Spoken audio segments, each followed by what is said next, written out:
on this episode of Rebel Spirit Radio. We have many goals, of course, in life. One of them is paying the mortgage. Another is, this and that and the other thing. But I believe, as I said in Hinduism, one way of saying what we're always, all of us trying to get to is satchitananda, infinite being, knowledge, and bliss. We are striving for infinity, eternity, to be present in some way as persons who are infinitely being, infinitely knowledgeable, and infinitely pleasured. I would say the goal is love, capital L. No matter how distorted and so forth, and you can see how distorted this world is, because everybody, just about everything, living thing, is striving for not just survival, but flourishing.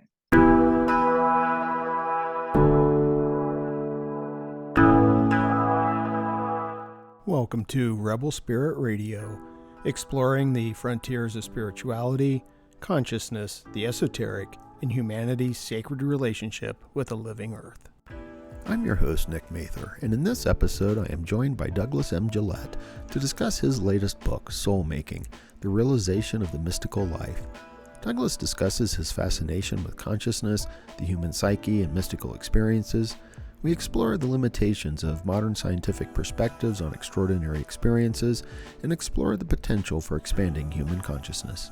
Also, please be sure to like and subscribe to this podcast on whatever platform you use to listen to or view podcasts. Your support is truly appreciated. Douglas M. Gillette has a Master of Religious Studies degree from the University of Chicago and a Master of Divinity degree from the Chicago Theological Seminary. He taught in the Emeritus program at Oakton College for nearly 2 decades, as well as served as a pastor, pastoral counselor, and Jungian-influenced life guide. He is the best-selling author of several books, including King, Warrior, Magician, Lover, co-authored with Robert Moore. He joins me today to discuss his latest book, Soulmaking, The Realization of the Mystical Life. Doug, welcome to Rebel Spirit Radio. Thank you. Great to be here. Well, I'm very happy to have the opportunity to speak with you and a bit honored. I read King, Warrior, Magician, Lover many years ago. I still have a copy. It's in bookcase over there. Yeah. So I was really excited to get a copy of the new book, Soulmaking, and dive into it. And it's a bit different than some of your other books. And I kind of wanted to ask you about it because, I mean, it is so different. And what I took away from it, kind of maybe the idea behind it is, it seemed to me that, you've got these degrees, and I share a religious studies degree with you, just not from Chicago, but you've been teaching and thinking and writing about these things, and you're like, okay, I'm going to put down what I think is kind of going on to the best that I can. Mm-hmm. Yeah.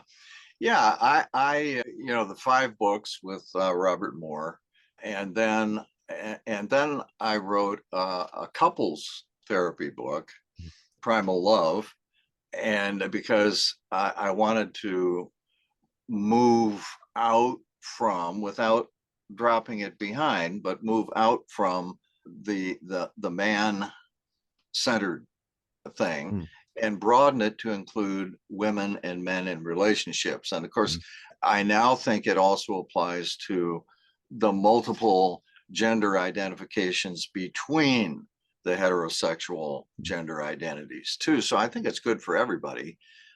From there, what did I do next? Oh, The Shaman's Secret. I've always I love ancient civilizations because I've always been interested in the origins of things. And that includes the cosmos and the, evolutionary, biology and psychology and so forth. But it also very much includes ancient civilizations. And I became fascinated with the Maya and made probably 23 trips to Mexico, Mm. to different Maya sites and so forth. And I thought, well, here's a spiritual tradition, still to some extent alive, that nobody but the specialists look at. Yeah, it's not included up there with Taoism and Buddhism and Hinduism and Christianity and Judaism and so forth, Islam. And so I thought, there's something really rich here and deep, and it parallels. I also love comparative mythology and religion. Mm. So that was the shaman's secret. And then I self-published years later. I self-published a book of poetry, At the Thresholds of Elysium. And I know most people are allergic to poetry, so I didn't even try to find a publisher. They think they're allergic, and it is the depiction of my spiritual life, much of it, of course, not all of it, but in words, because poetry is the closest thing we have in language to music. So, and it doesn't necessarily have to follow our discursive thought, one thing after another. I mean, at a certain point, I got tired of that, writing discursively. So I did that. And then comes Soulmaking, which is a discursive, like a normal book kind of thing, not poetic, but the poetry is, I think, within the text, So yeah, and today is the official publication date for Soulmaking, and so I'm happy and thrilled about that. But it's I know, looking at my publishing history may look like I'm here and there and over there and so on. And I guess that's true. But I think all roads lead to Rome, so to speak. And I've always been interested in many different fields and want to share that. Have wanted to share that. Yeah. Well, that's one of the beautiful things about religious studies, is that it's interdisciplinary. Also, it was pointed out to me today. So we're recording on November 19th, the release date of your book, but this is also apparently International Men's Day. Oh, okay. Yeah. Not on my calendar. Okay.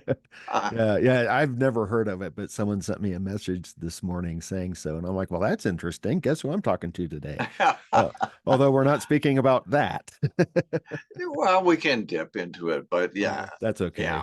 Yeah. So bringing together a lot of these themes, and it seems like what you're trying to do as well is sort of understand who we are, where we are, when we are, and this bigger picture of reality, in a sense. And I so very much appreciated that you noted that you don't think anyone really has any good idea of what reality is. Yeah. And so you refer to this as, I think, like a likely story. Yeah, that's Plato. Yeah. Yeah. Plato's Socrates, who we don't know how much is Socrates, how much is Plato, but so we'll say Plato. Plato, as he's imagining Socrates arguing, or with various interlocutors, he will reach a point at which he can't rational is a bad word. He can't discursively, let's say, continue the argument. There's a point at which reality just becomes so big and so complex, and he falls back on intuition and tells a story or creates his own myth. And when he's finished with his myth, like in the Timaeus and other dialogues, his interlocutor will say something like, "Do you really believe that?" And he says, well, it's something like that, and that's where I think, you know, that's where I think thoughtful people are at in terms of reality, capital R. There's a lot that we know, and certainly for practical purposes of building our machines and so forth and so on, and in terms of exploration of what we call physical reality as well as inner reality, psychological exploration. But I think, based on my experiences and what I've learned, there's a point at which there's a wall.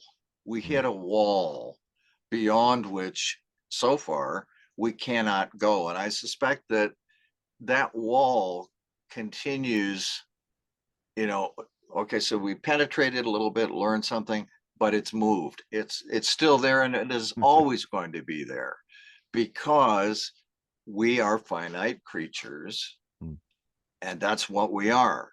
We can intuit or imagine or get a feeling for what may lie beyond what we understand. And I'm talking about all the sciences and humanities and so forth, what they can understand. And we just have to, I think, say, okay, I think I know this. That's Karl Popper, who said, we can attain what we can think of as certitude. That is, I think I know what I know right now, but it's always provisional. Yeah. And we can never attain certainty, the state of being absolutely certain. Right. Yeah. I try to hold on to that kind of idea as well, because I think it creates a sort of humility. That I think too many people like to claim that they have knowledge of what ultimate reality is, and I don't think any of us really know. No. I think I'd like to say something about the practical application or consequences of philosophy, theology, and in particular soulmaking, which ventures into psi phenomena and spiritual phenomena and so forth and so on, as well as the psyche. And I think it isn't just intellectual or kind of woo-woo experience, which I've had many of. It's that when we enter when we try to think about all this and feel it, we realize, excuse me, that reality is layered, and that means us. And if we can venture into other registers or levels or dimensions of what we can experience beyond the narrow band of sort of daily life common sense stuff, it has an impact on the psyche.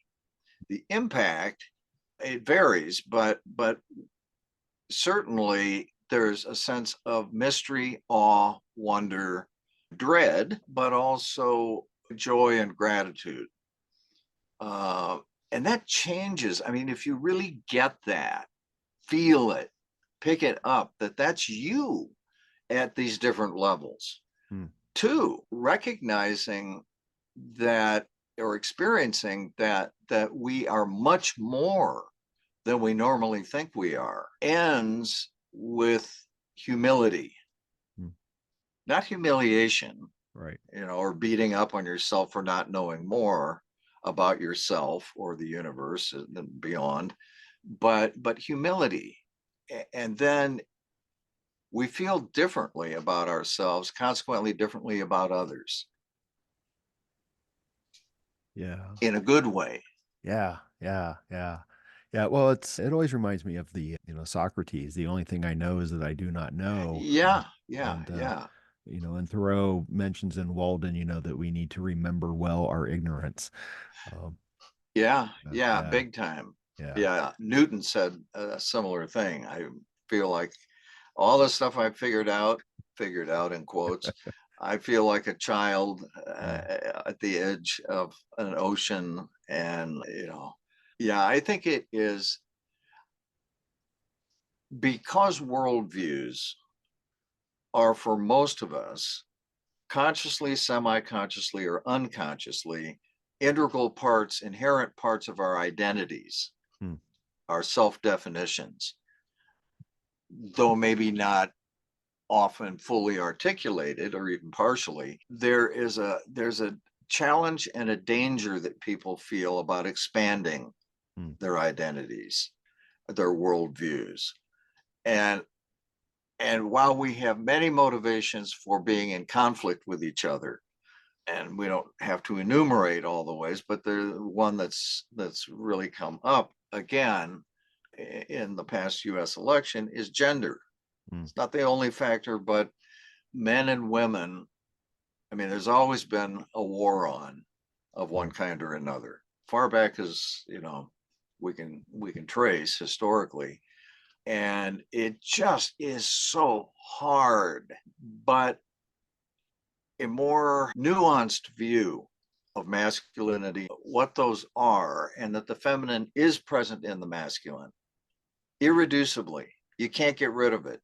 And the masculine is present in the feminine. So we can't do cardboard caricatures of the genders. That in itself, once you realize that, there's an opening there for healing. Yeah. And I mean, it's not easy, but it can be done. Come to peace with yourself. But anyway, integrating these larger dimensions of oneself can help with that too. Yeah. Yeah. I like the ideas that you have in terms of that there are different layers to ourselves and layers, I would suppose, to consciousness. And I appreciated that very much. There are a couple of things I want to get at. I also want to talk about these extraordinary experiences as well. But in terms of the consciousness, I think you refer to kind of discovering expanded states of consciousness and discovering these other layers.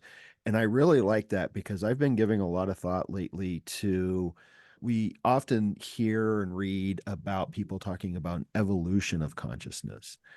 And I've really been struggling with that for a while now. Like, well, does consciousness evolve? How does consciousness evolve? But I like the idea of, rather than the evolution of it, an expansion of it. Yeah, I mean, I do think that consciousness in the broad sweep of biological psychological evolution does evolve. It depends on that part of it. The big picture depends on the neural structures of the brains of all these creatures. Right. And the structures get more and more and more complex. And as they become more complex, they allow more consciousness. It becomes more focused and so forth. And there is no other creature on our planet that we know of that can ask the questions and have the discussions that we're having. Right. So that does, a protozoan can't do that. Nothing but us so far that we know of can do that. So there is evolution in that sense. Right. But for individuals, I would agree with you that it's more about growth in broadening, deepening, moving out. It's about expansion. And the one way that a powerful way that expansion of one's consciousness as a human being can occur is, at least based on my experiences, is having breakthroughs into these higher and lower levels or registers of what we are. We collective, but we individuals are. Sometimes, as I talk about too, it isn't our doesn't require meditation. It may for some people, but it doesn't require that to become aware of higher levels and have more inclusive consciousness or expansive consciousness. Sometimes the inhabitants of these different layers on, that we travel into come to us. And in many, many cases that occurs in the form of apparitions or figures in dreams too. I think there's not a clear distinction between waking, being visited in the middle of the day when you presumably are conscious, and in dream. There's right. A blurred boundary there, but they can come to us unbidden, unexpected, unwished for, not thought about, and boom, whoa, there they are. Yeah, well, and I think that's really important, and that's why I wanted to touch on these sort of extraordinary experiences and some that you've had, right? Because it seems to me that the sort of the modern Western scientific worldview essentially just rejects them as not possible, or it's just a delusion or an illusion. But it seems that there's something really important there, because I've had the experiences as well that, it's not necessarily, I wouldn't say that it's delusional, but it made me stop and say, whoa, wait a minute, what's going on here? And that naturally leads to this question of, what is reality? Right. I think that modernity, science and so forth, got that way honestly because the pre-modern experience that the world is filled with other, reality is filled with other entities that commune with us, and that we can commune with, and so forth. It reached a sort of limit, I think, in its explanatory ability, and people became more interested in what works in this world. What makes our lives here more comfortable, more healthy, more, and new levers, tools to use to explore more of this physical, quote unquote, physical dimension.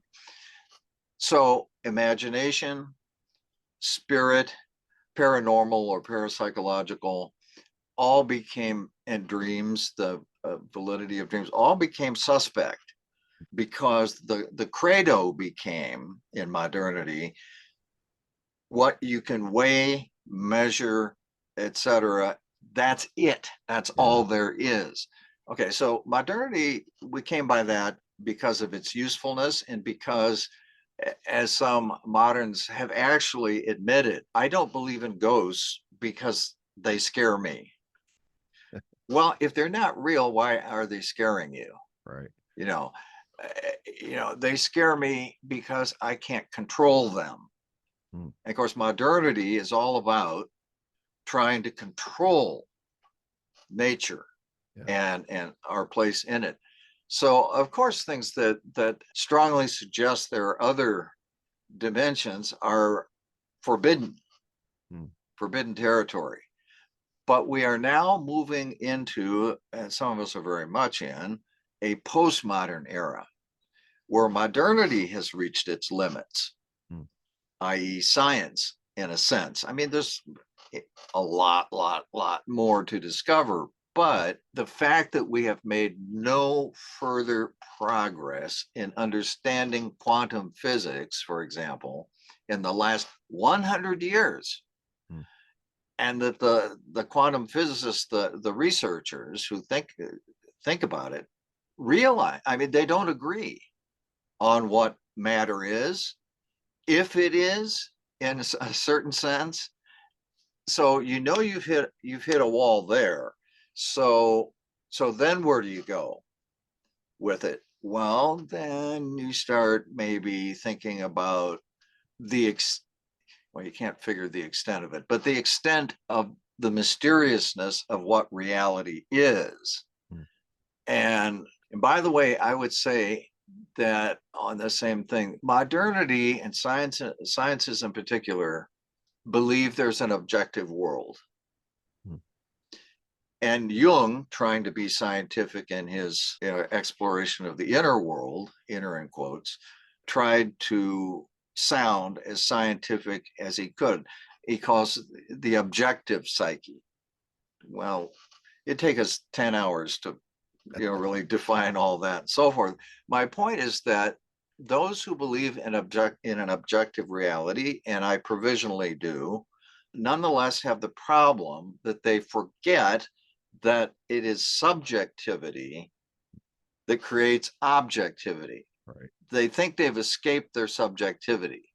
And, that's why they call it into, it's one reason they call it into such question. Nobody escapes their subjectivity. The I, capital I, is irreducible. There's no way to get outside of it. It is the I thinking about psyche itself as objective, and these things out here as objects. There is no such thing as objectivity thinking about subjectivity. If it does, then it is subjectivity too. So, yeah, I mean, that isn't to say accept everyone's story or everyone's report of, no, we need to try to anchor things to reports of psi phenomena and so forth. We need to anchor those in a kind of, well, let's see, skepticism, not radical skepticism, but the same kind of skepticism that we use when we're trying to scope one another out, or just say booking with your travel agent, and the fees. I mean, that kind of healthy caution. But caution is not the same thing, as we all know, I think, as complete dismissal. Right.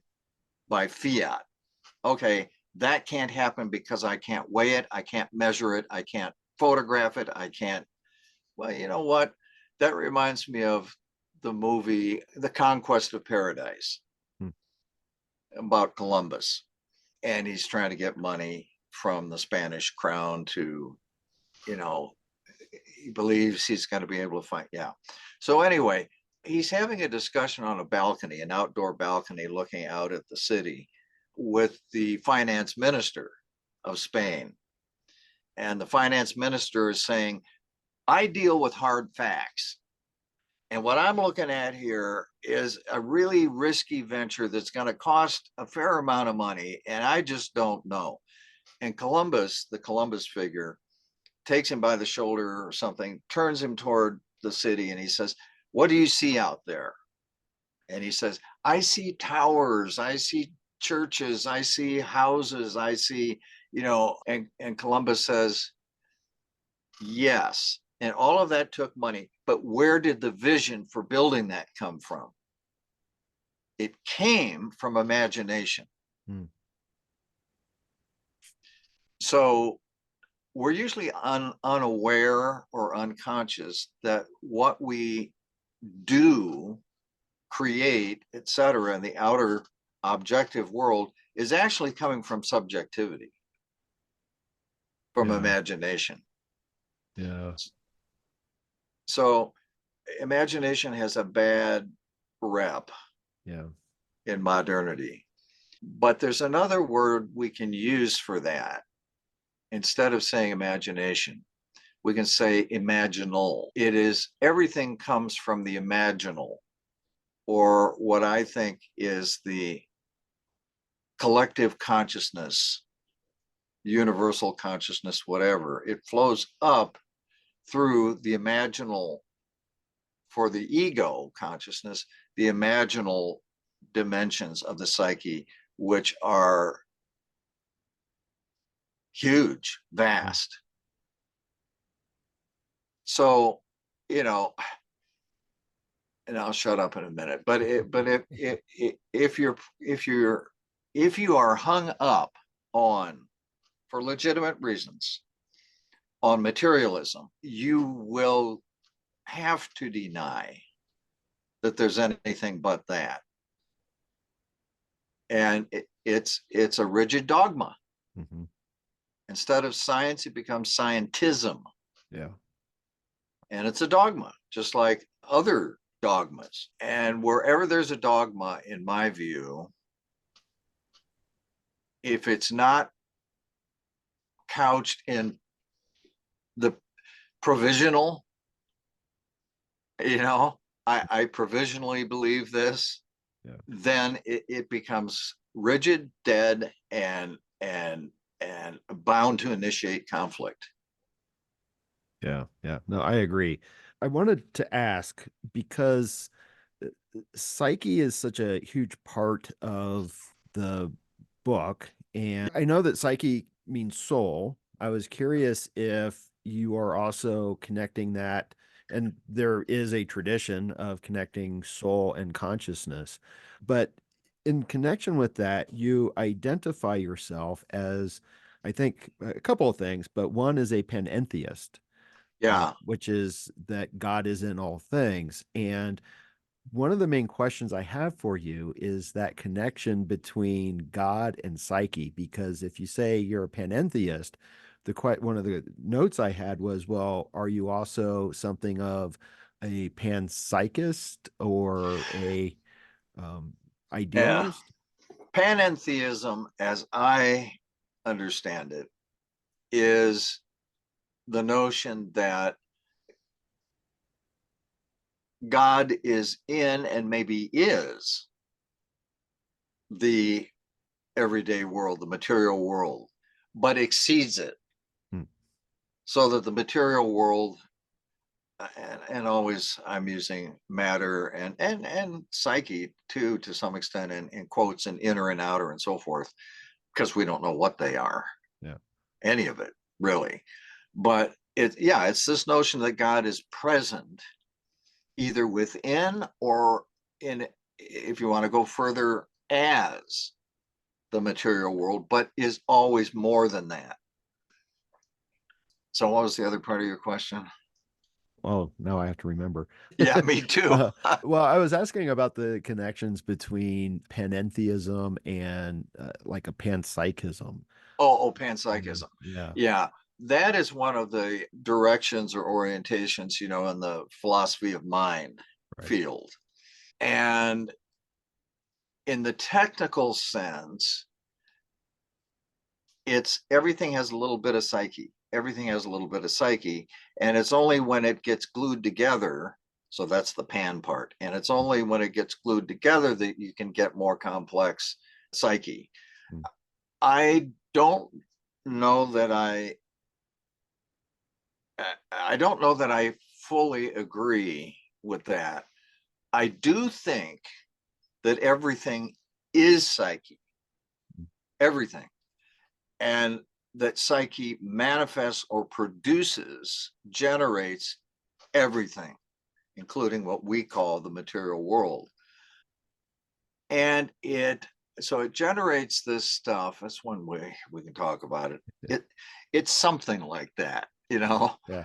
It generates reality and tries to inhabit it. And in that sense, as I say too, any structure that psyche inhabits it's not like a chunk or a piece of psyche exactly. It's that psyche is using the structures that it's manifesting to build toward greater and greater consciousness. So in a certain sense, I would agree with panpsychism, but not in the sort of just glue a bunch of little bitty psyches together and you get a bigger one. It's more creative than that. It's not a matter of just gluing stuff together. It's a matter of building, manifesting more complex structures so that the consciousness of psyche can become sharper, more inclusive, more eventually self-reflective. Okay. All right. So the other part of the question was in regards to psyche and God, because it's kind of the understanding that I'm getting, and please correct me if I'm wrong, because I probably am, is Me that too. yeah, well, we're both kind of just fumbling around. I always say this to Yeah, my students is I'm like, look, I'm just sort of fumbling around in the dark, just trying to yeah. figure out what is. But when you were just speaking and talking about psyche, you were talking, you were mentioning things like that there was an intention and a volition, but Mm-hmm. that was a more of a universal psyche or a collective psyche than just the individual psyche. Mm-hmm. And so I was curious because you do talk about the sort of the cosmic consciousness and the collective psyche. Right. Is that God, or do you mean something else for God? Both. Okay. For me, God is the infinite person. Okay. Infinite person, which means finite persons can't, they can have relationships with that person, that capital P, but they can't go to the infinity of that person. So God is, for me, infinite psyche. Persons, that person is is infinite psyche, which has its own self-definition and shows us what it wants to and what we're capable of receiving. And at the same time, you could say that this physical universe and all others manifested by the infinite person are personal. I mean, it's persons all the way up and persons all the way down. It's all persons at various levels of awareness, self-awareness. So much of it completely unaware of itself, as if it were in a coma or in a dream or something.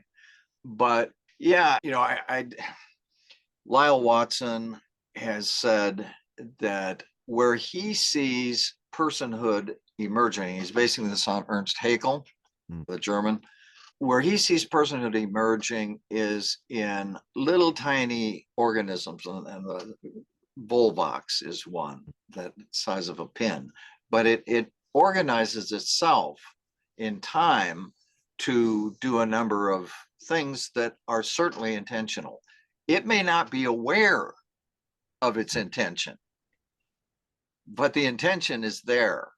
And I take that to Robert Hazen in his book on the formation of living material out of inanimate material, puts personhood at the level of the RNA molecule. And then there's Richard Dawkins, who's, selfish genes and so forth. Hazen goes further. Selfish genes, by the way, let's just bracket that, because genes, unless they're persons of some kind, cannot be selfish or selfless. What he's saying is they're intentional. I mean, you can't have it both ways, in my view. So I take it further and I look at protons and neutrons and say, what are they made of? They're each made up of 3 quarks. Who knows what the quarks are made of, really.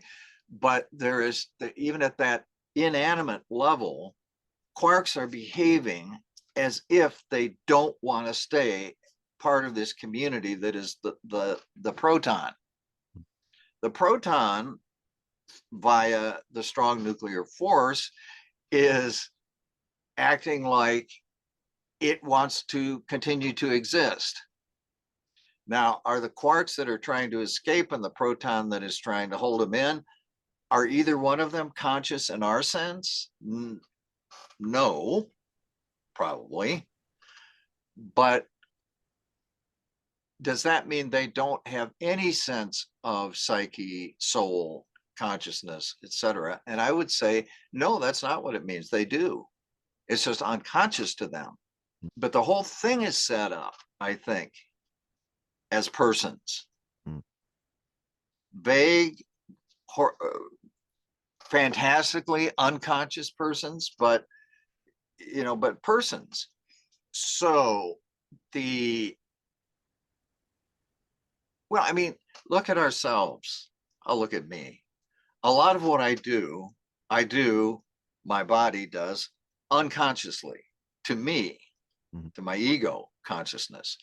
Much of what I do, even like when I'm working on a sculpture, or I'm even writing a book, or it's just many things, doing yard work and so forth, I lose my sense of, Doug. I'm lost in the activity. So in that sense, I'm unconscious or semi-conscious. So it isn't only quarks that are unconscious, but nonetheless persons. It's me too. That's one thing that therapy and analysis and so forth are for, is to help us become more conscious, right, and intentional. I'll say something else, if you permit me, about this stuff. That is that there is no striving unless the goal pre-exists.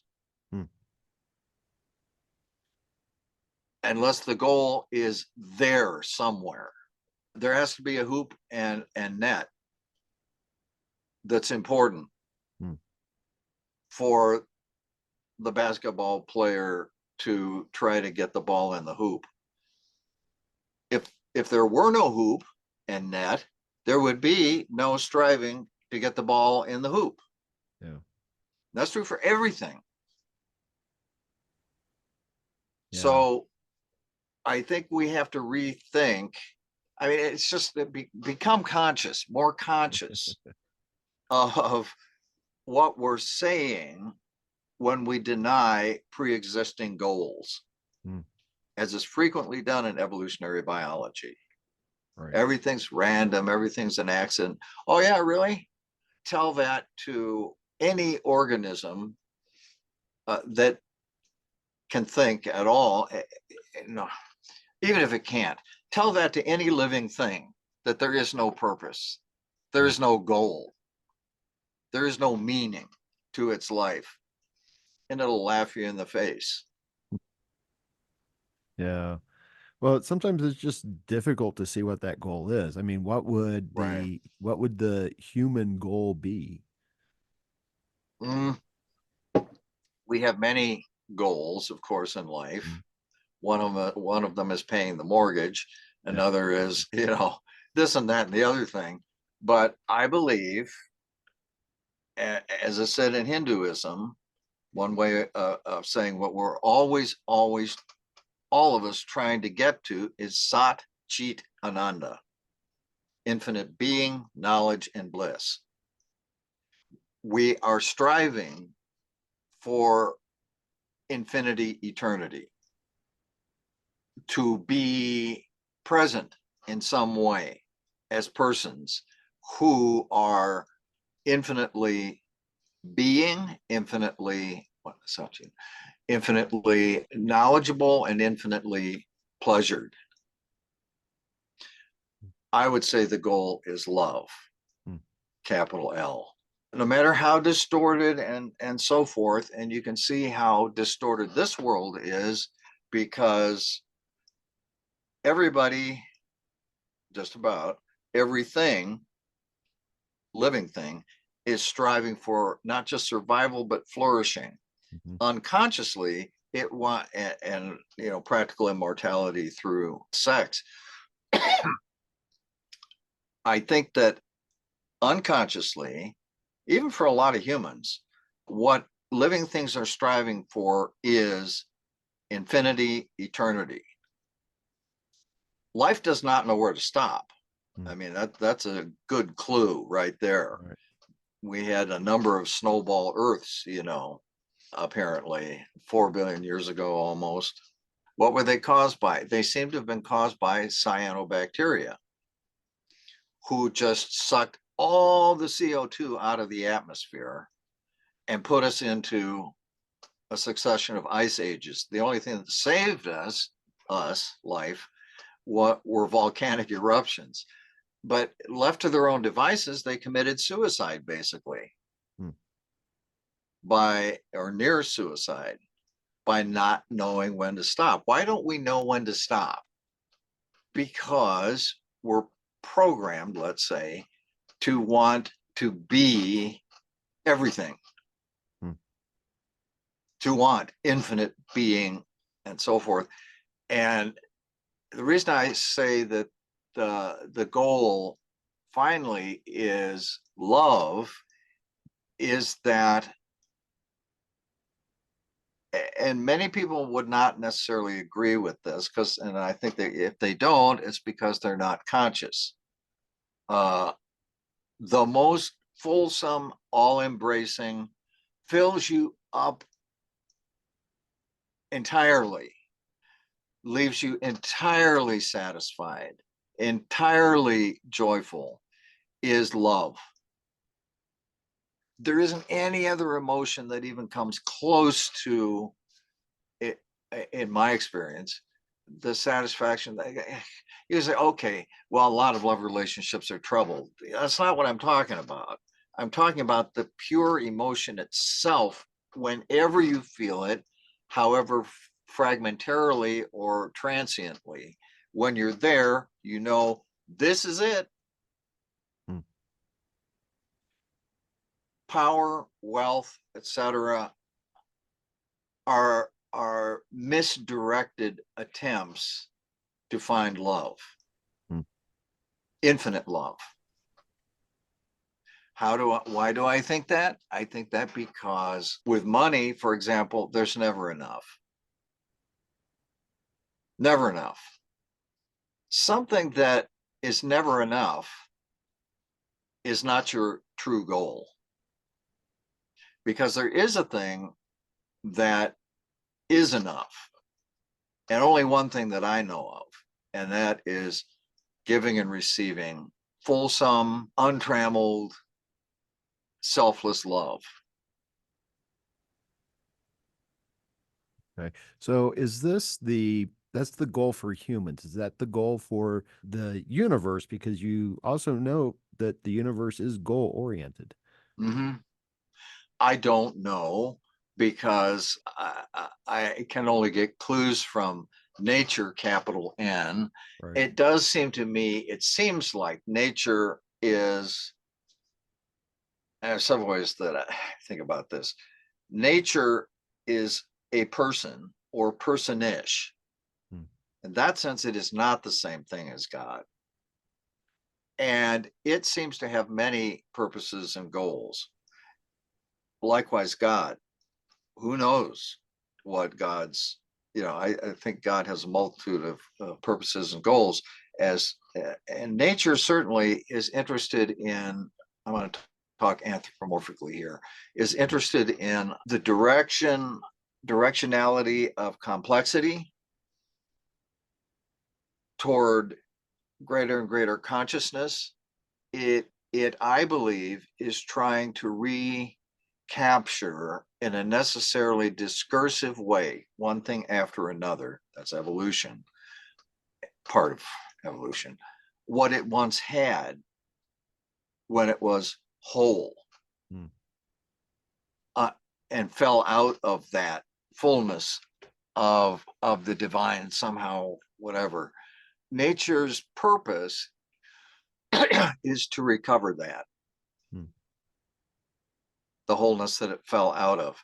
In the process, what is it trying to do? Complexify, create beauty, establish order, and become conscious. Okay, it all sounds very anthropomorphic until you realize that we are nature. And we are the only, that we know of for sure, the only aspects of nature that can become conscious of nature. everything else is conscious to some degree, of course, of its environment and of the other and so forth, and nature in a sense. And that's why animals in particular build shelters and use tools and all that sort of thing to enhance their lives, because they have a sense, they don't think about it, I don't think, but they have a sense that much of nature, while nurturing to them, is also hostile to them. They have to protect themselves from it. So the creatures are and are not nature. They are nature, but they're nature that has recognized unconsciously, in the case of coyotes probably, that nature isn't good enough. You know, it's not providing infinite being knowledge and bliss. Okay. Human beings that we know of on this planet are the only ones who can actually look at nature, its aspects, and as far as we can, the whole, and say, oh, so this is what nature is. Builds on that animal and plant kind of disjunction between nature's nurturing and nature's threat. We do that maxed for this planet. We objectify nature. What does that mean? Well, it means we stand back from it and experience it as an object in our consciousnesses. Nature, it's like this. Okay, so we anthropomorphize a lot of nature, and believe me, the evolutionary biologists do this too. If you read their text, they are using anthropomorphic language, and then every page or two there'll be a disclaimer. Oh, but you know, this is just an analogy. Well, it isn't just an analogy. That the theropod dinosaurs found an environment in which they could diversify and play with their mutations and so forth. It isn't just, it is anthropomorphic language, but the thing is, we are the only ones that we know of that can look at nature, and we look at it through anthropomorphic lenses, but that's what nature made, to look at itself. It made us. So nature certainly knows about anthropomorphism, and it strove on this planet to create anthropos. And it's been argued, no proof, really, but that because it is looking at itself and judging itself through us, anthropos, there's nothing wrong with the anthropomorphizing. Nature's making that call. Nature's made that call through us. Nature does not experience itself as objective. It experiences itself as subjective. So when you were talking, one of the things I was thinking of is because, and again, correct me if I'm wrong, you were saying that we're experiencing nature, we are observing nature, but then as you were explaining that, I started thinking, well, but is that what God is doing to us? And then at the end, you just kind of like, well, it's nature is observing us, but you were saying that God and nature are not the same thing. That is, I don't know. Okay. I don't know what reality is, and I don't know anybody who does. I have a couple ways that I play with that, right, in soul making. Yes, on one level or in one frame of mind or whatever, God and nature is the fulsome. No, I wouldn't even say that. No, they're not the same. Okay. In a sense, everything is God, because there isn't anything outside of infinity and eternity. There is no such thing as, if it's the truly infinite and eternal, there isn't anything that is other than it. So at that deep level, it's all God, all of it. And it goes on and on and on and on forever. But it's also, God has, quote unquote, self-finitized. And so God experiences God. God experiences God. you know, and God experiences God as nature and is other than nature while not being other than nature. I'm a dualist, non-dualist. I mean, this is part of what I mean by I don't know. Yeah.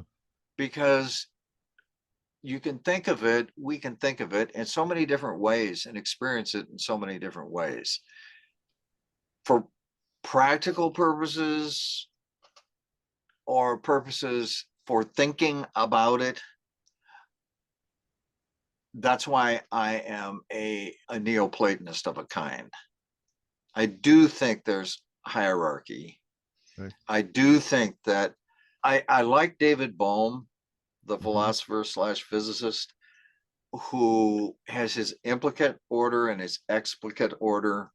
The implicate order presumably is the Pythagorean all, or maybe beyond that, God.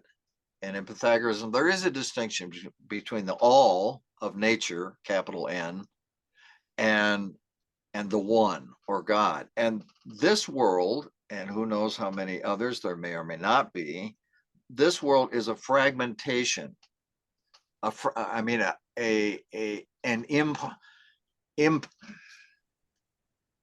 partial explication of the implicate world. Well, does that mean that this world is the implicate world? It means that it is the implicate world, but not the implicate realm in its fullness. That's why the one is implicate and the other is explicate. Whatever's explicate is partial. Okay. Yeah, so yeah, I don't know how it happens, or I certainly don't know why it happens, but things that are simultaneously one and multiple, that's what we're stuck with. I mean, yeah, so is nature God? Yes. Is nature all there is to God? No. So, I mean, it's a mystery. Well, it is. And honestly, that's where I usually end up is, I'll think about these things for a while. And then finally I'm just like, yeah, I'm just going to let the mystery be. Yeah. I used to try to figure it all out, Yeah. and there are things you run up against. And I'm talking about things that are much more urgent and serious than the things that the physicists have run up against, subatomic physicists. And that is evil. The evil that is inherent to the representation of the infinite and eternal person as finite persons. It's inherently evil, at least at this dimension, because they are in competition with each other. And the competition is, we see this in our yard all the time, animals eating animals, alive, usually. And it's like, well, yeah, I don't like the coyotes because I don't like predation, but predation is a part of, it's inherent. Yeah. It is evil in the sense that it's morally, ethically evil in the sense that a sentient creature, a rabbit, a squirrel, a chipmunk, is being killed and destroyed, its life destroyed. And of course, I won't name the conflicts that are going on all over the place right now, but it's getting crazy. Yeah. The predation of humans against each other is just wow. And I can see, I think, that evil is a necessary part of this kind of world.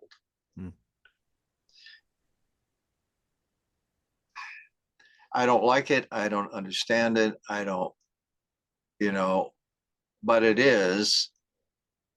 And then you have a decision to make. If your God image is one of a good God, a loving God that brings all things and persons together in harmony, that's certainly not what shows up here.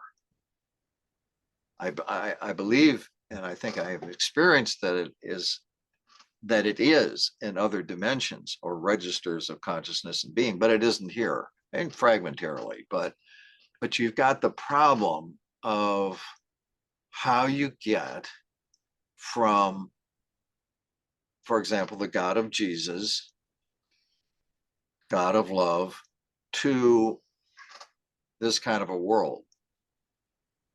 And the problem is called theodicy.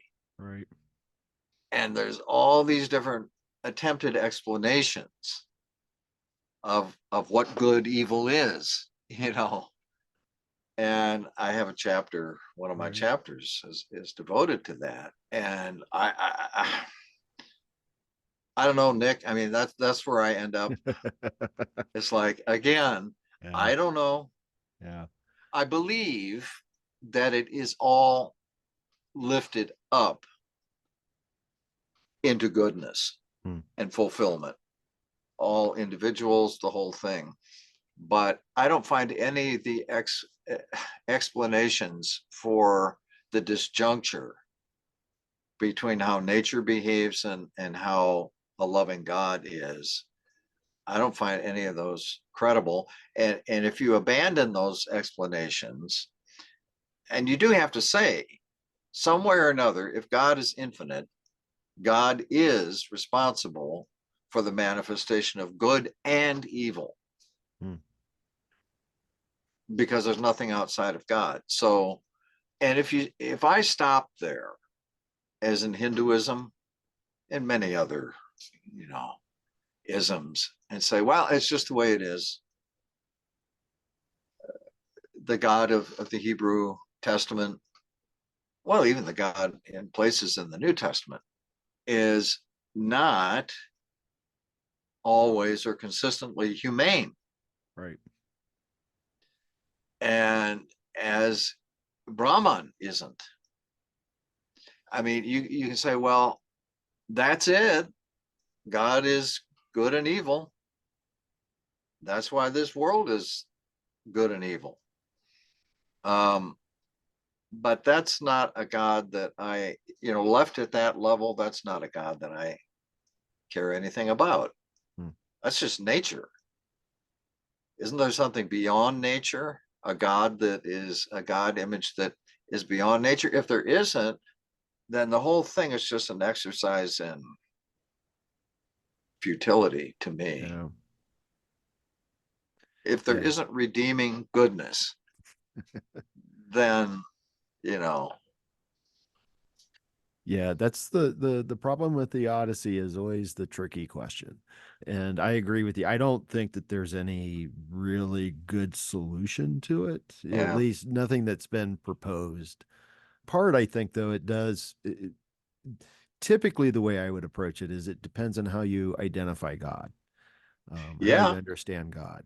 Right. That's true. So if you alter your idea of God, then there may be ways out of the problem, but like you said, I can say, well, maybe God's just not all good, but you don't want to throw that out. You want to say, well, no, but God is, and it becomes really tricky. Yeah. It's impossible to solve, in my view. God has many purposes. I believe they're all benevolent ultimately. But again, we are so ignorant of what reality, capital R, and that means whoever, whatever, I think whoever is responsible for all of this, or whoever's in the hierarchy are responsible. Yeah. If you just say, well, God is good and evil, then you're just dismissing the urgency and painfulness of the question. Yeah. Because the question really is about, I think, well, more importantly, I want my loved ones and this entire project that nature is to be resolved in goodness. to be lifted into, I mean, because otherwise, what am I trying to say? I'm trying to say that it's not worth a candle if God is just is good and evil. It's not okay that God is evil as well as good. It's not okay for those little girls and boys in Gaza. Right. Not okay. Oh, well, it's all part of a great cosmic cycle. Well, that may be or not true, but that child bleeding, sitting in a pool of blood, their parents dead next to them, that child needs a good God. And, making the good evil thing a just so story may protect us from feeling the pain of the child, but that's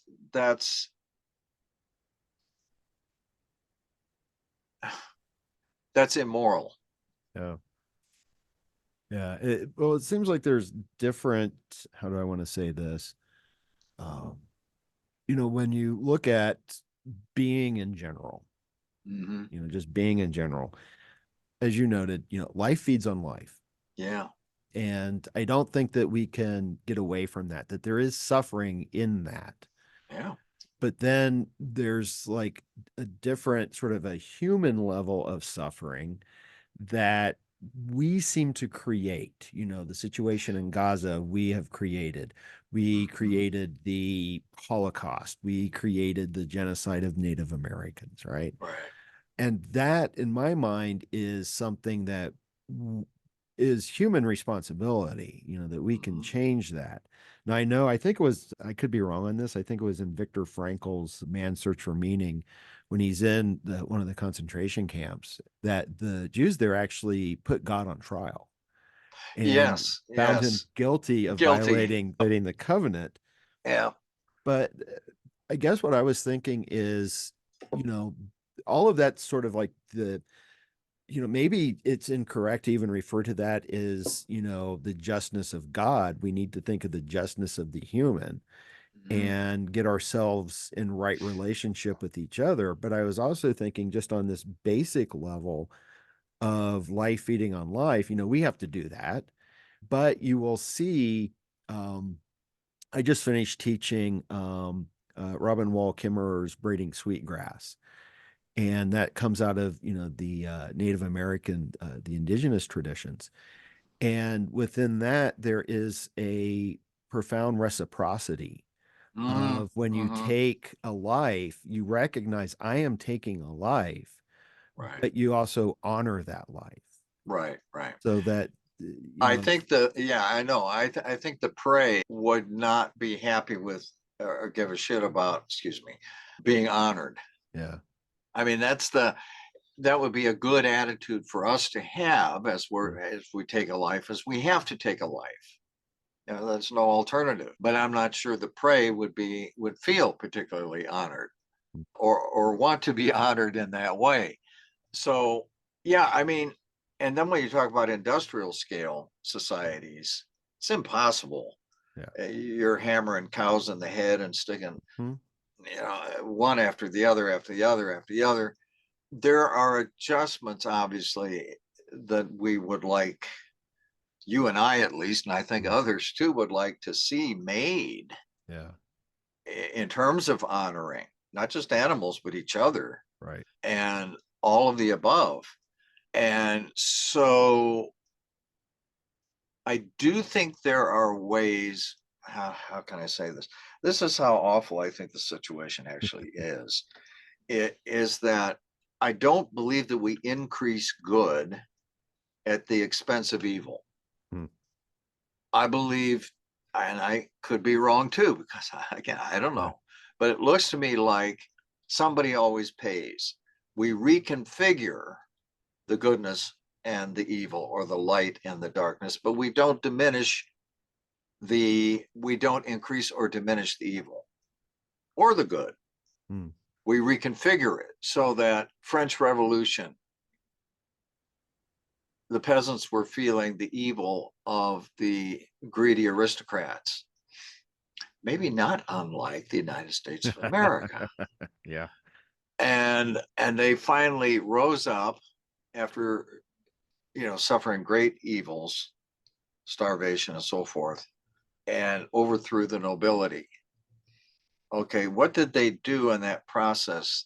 They committed a lot of murder and torture, and they paid the aristocrats back for what they thought they had experienced as evil.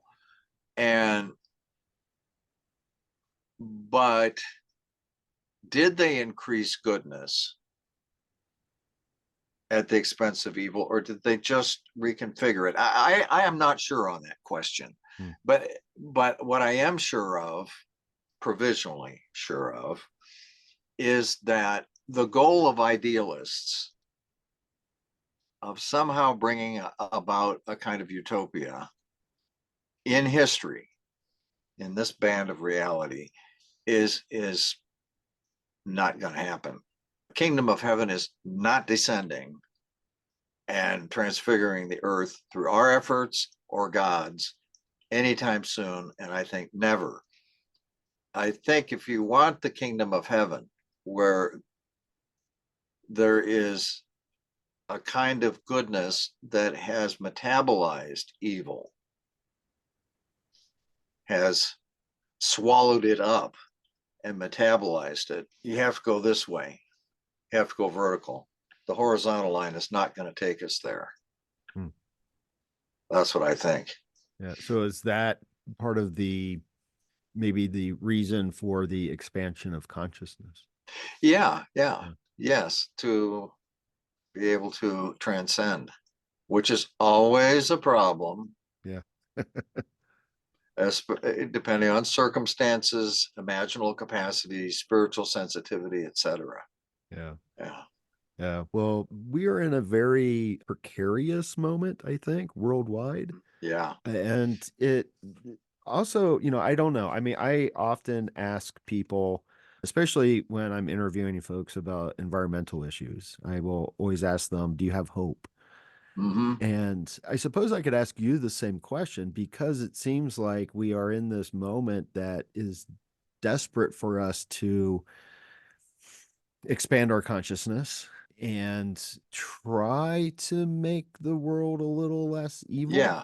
Yeah. Right. Yeah. So the question was, well, do you think we are going to be successful towards that end, I suppose? Yeah. I think we are successful under almost any regime. And by regime, I don't mean just government. I mean, Right. Atmospherics. I think in our own little ways, in our own, one-on-ones and so forth, and maybe to some extent wider groups, yes, I think we can be successful. I think we are successful. I mean, for me, our talking together is an instance of that. But if you're talking about 8 billion people or the world, I know there would have to be divine intervention in a serious way. We can't do it. Yeah. I think of all the blood, sweat, and tears that people and lives people have given to try to advance things. But again, just as a brief reference to the election in this country, it's happening in other places in the world too, this kind of thing. For all the pain and struggle, for example, of the women's movement, and the gains that many women have made in terms of professional freedom, capacity to earn income, and so forth and so on, goodness, right? Right. Except that others have paid the price for that achievement of goodness. Young men are lost. they feel, what's the point? They've been so shoved to the side, both rhetorically, in terms of behavior, education, office politics, etc. They've been shoved to the side. And they've been told for 40 or 50 years now that the male gender is inferior, and really we don't need you unless we want to have kids. And I'm sorry that has happened that way. But, and I'm not saying it's true for everybody, but I do know, because as my daughter's generation is really in that. I don't know, she's 28, so is she Gen Z or what is she? I don't know. But anyway, men have become alienated after being treated hostilely and pushed out the door. Of course, where did the hostility toward men come from? It came from male, in part, it's inherent, but in part, it came from male oppression of women and mistreatment of women for these thousands of years. Okay, but the problem is, if we keep wreaking vengeance on each other, and this last election was in part, I don't know, saying the whole thing, but the reassertion of male anguish, and okay, we're not going anywhere. In fact, et cetera, et cetera. But the point is, feminism achieved and is still in the process of achieving goodness for this portion of the population. But the darkness, which used to oppress women, is now acting on men. And beyond that, with an economy that now has been structured so that in most cases, both people have to work. Who else is paying the price? The kids. And that's not free either, because not only do the kids suffer not having full parenting from somebody, but they can get alternative parenting and daycare and so forth and so on and so on. But that just reinforces the economic problem, because who's paying for daycare, which is expensive? And so on. I'm just trying to illustrate in a right here, right now way how it is that I think that the light and the darkness, the good and the evil, neither is going anywhere. Right. Yeah. They may not go anywhere. They'll transform into something else. Yeah. And, a phrase that I learned in regards to climate change is that it is a wicked problem. And because there are so many different variables involved, and I see that in so many different things, we are surrounded by wicked problems. Yes, we are. And the wicked, you can put in quotes, or you can take it a little more straightforwardly. Yeah. Here, my brother, who's a psychiatrist who specializes in multiple personality disorders, visited, it wasn't this last summer, the summer before, hadn't seen him for a while. And we got into this discussion about, it was not like we were opposed, we just had, but about climate change and our responsibility in that.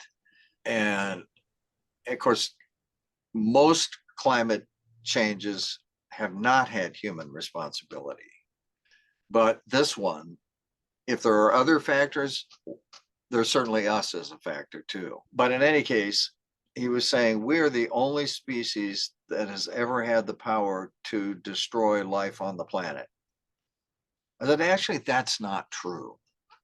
Cyanobacteria did that about 4 times, maybe 5. Okay, it's a long time ago, but they did it. And it took volcanoes and then the evolution of Ediacarans to feed on the cyanobacteria.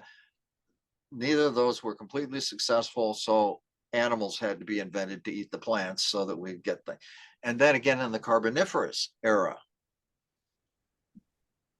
I love rainforests, but rainforests covering virtually every square foot of the earth is not a good thing, because they pull down so much CO2. And the Carboniferous era, they were in the process toward the end of it of freezing the earth again. And it's like, so trees, I mean, the culprit has usually been plants for those things that life can control that have destroyed environments. We're not plants, obviously, we're maybe dumb as plants, but we're doing it again too. But we're not the only species. Life doesn't know when to quit. It doesn't understand the limitations of its resources. Its ambitions just exceed all the available resources. And as I said before, I think that it's ultimately about wanting infinite being. Infinite being, knowledge, bliss / love. Yeah. And I'm also thinking that one of the things that we can focus on a little bit is also balance, trying to find balance. Yeah. I mean, yes, there are undoubtedly ways that we could do that. What gets in the way of that? Balance between the genders, balance between humankind and the environment, balance between different ideologies, balance between, what always gets in the way of that? Oh, human ego quite a bit. Yes. Yeah. Damage to human beings too, that they can't shake. They could, some of them, although it'd be difficult to imagine how you would therapize and medicate 8 billion people, you know. But yeah, I mean, we could, but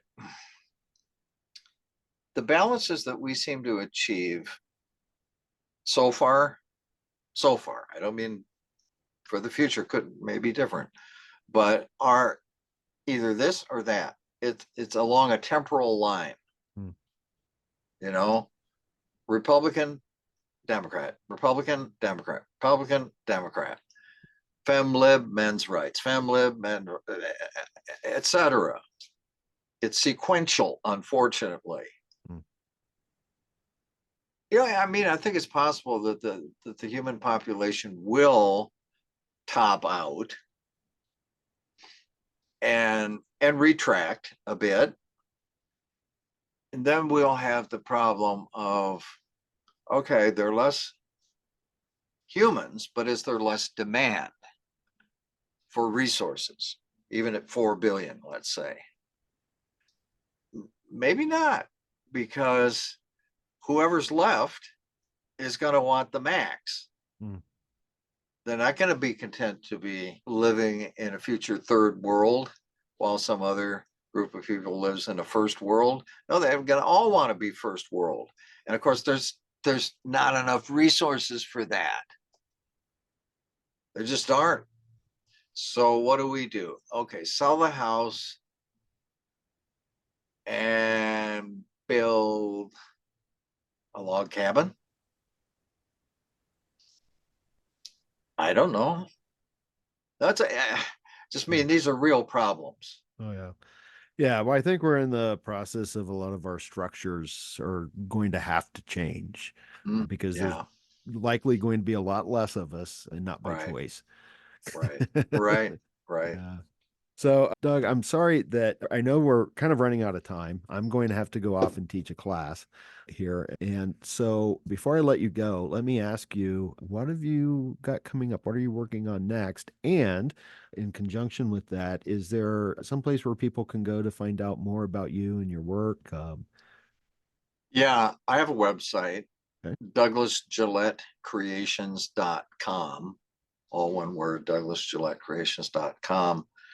I mean, of course, you can always go to Douglas Gillette Books, on Amazon, and I'm all over the internet and so forth. Lots of podcasts and interviews. I also, I don't know if I should give this out or not. My personal email, I teach weekly classes too. I taught for 20 years, as you mentioned, at Oakton College. but I'm on my own doing Doug Gillette a book discussion group. So I can give my email. It's lowercase Gillette D at sbcglobal.com. And yes, I'm beginning to work, even as this new book, Soulmaking, is coming out, and we're doing all the publicity for that, publisher, me and my publicist, and it's really flourishing. The the pre-order thing. And but already working on ideas for a new gender book that would seek to delineate the genders, the multiple genders, and how male and female archetypes are interacting, but also on the personal level and so forth, and just as a way to try to help men and women to not be so locked in their own spheres, and to realize that in reality we interpenetrate in each individual, and so that is a project I'm thinking about. Okay. Wonderful. Well, if you do that and publish it, I'll happily speak with you again. Great. So, well, it's been great, Nick. It really has. I've really enjoyed a lot. You're a great host, and I know I talk a lot, but yeah. So, but hopefully it's helpful, and hopefully the people watching your followers will be able to take something away from this that is actually pragmatically, practically helpful in their own self-image and their image of others. Yeah. Well, I am so grateful for your time, and I also enjoyed the conversation very much. And I really enjoyed the book too. It was very thought-provoking, and I think people will enjoy it quite a bit. And anyway, good luck with the book. It's coming out today, November 19th is our recording. And so thank you so much, Doug. I really appreciate it. Thank you, Nick, too. It was wonderful. Thank you to meet you and our conversation. So great. Just great. Thank you. Right. And that's a wrap on episode 169 of Rebel Spirit Radio. Thank you so much for listening or watching if you are part of my YouTube audience. Now, I know you all know what's coming up next. No surprise. All the usual. Sign up for my Patreon, share this with friends and family and on social media too, please, and subscribe to the podcast or follow it on whatever platform you use to listen to or view podcasts. I know you know the drill. The thing is, all of that is really important. Sharing, subscribing, following, these are all free and they only take a few seconds, and they really do help. Putting together this podcast is a labor of love, and I do love it. And I'm in the process of making changes to the podcast and the YouTube channel. It's slow going, but your support will help me speed up the process and ensure that I can continue with the podcast and offer much more content than what I provide now. As I always like to say, I'm here in the Front Range now doing missionary work in regards to religion, spirituality, and ecology, psychedelics and consciousness, the esoteric, and how all of this can help us heal humanity's relationship with the sacred earth. So if you feel moved by the rebel spirit, and I sure hope that you do, then please, by all means, help me in my efforts to share the good news. I'm Nick Mather, and you've been listening to or watching Rebel Spirit Radio. Until next time, may you be at peace, may you flourish in all possible ways, and may you continue to nurture your rebel spirit.